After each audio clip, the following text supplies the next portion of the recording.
Hey everyone, episode 56 of the Daily Bespoke Edge is on deck. And today's topic, I've been thinking about, a lot of guys, we're not really wearing neckties like we used to, right? And so when you don't wear a necktie, you lose that wonderful capability where everything's cinched up and your collar, your shirt collar, doesn't move around, stays nice and neat, always looks good.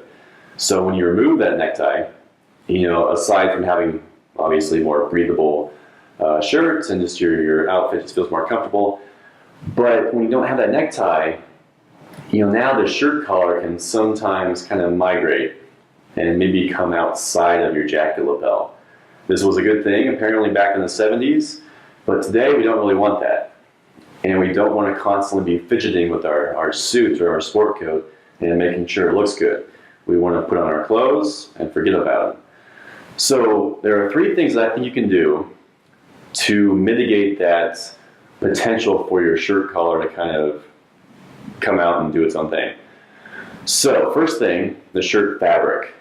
When you have a really lightweight fabric, and this one's kind of borderline, it's a very, very thin cotton. When you have a light fabric, the odds of it not holding up under the weight of your jacket lapel go up. And so you want to kind of keep that in mind if you're going to wear this dress shirt under some kind of jacket. If you're not, doesn't matter. The reason this one in particular works pretty well is because of the second point. And that is that I have a pretty strong collar on this shirt. Now, if I had something that was super, super short and not very high, with this jacket, maybe you wouldn't even really see the shirt collar. Something really short like that is going to collapse pretty easily. It may not come out so much and go on top of the lapel, but equally bad is that you're not even going to see it. It's just going to be, gobbled up by your jacket. So we don't want that either. So have a real strong collar, something that's going to maintain its rigidity under the weight of your lapel is a good thing. The third thing is that you need to iron your dress shirt, or at least have it pressed, because the rigidity of that collar is everything. And even though the fabric may not be super, what you may consider to be really, heavyweight, and none of us want to wear a real heavy dress shirt anyway, but having a really well pressed, whether you use starch or not, and if you do, just use a little bit, but anything that's just going to be strong enough to maintain the weight of your jacket collar is what you want.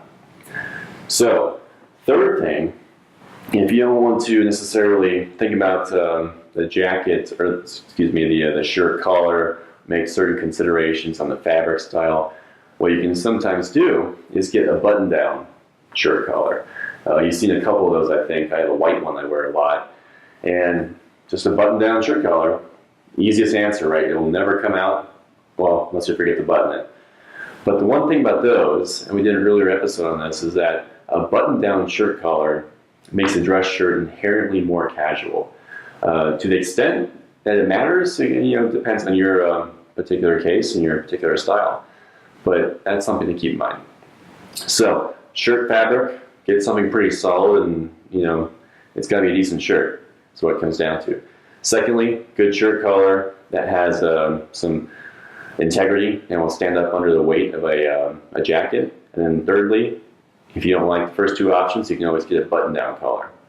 So, not wearing a tie has its merits, and it's a good look. Personally, I think it's pretty cool. And I always have a pocket square. That's kind of my tie in a way. But without wearing a tie, in the context of a suit or any kind of jacket, keep in mind that without having a necktie there, your shirt color can kind of go awry if you don't keep an eye on it. So, hope that helps. Subscribe to this channel. More good stuff coming every single weekday. And don't forget to leave a comment. We appreciate the feedback. If you have questions, that's a great place to ask a question, and we'll make a video on your topic, perhaps. All right, thanks guys for watching. Appreciate it.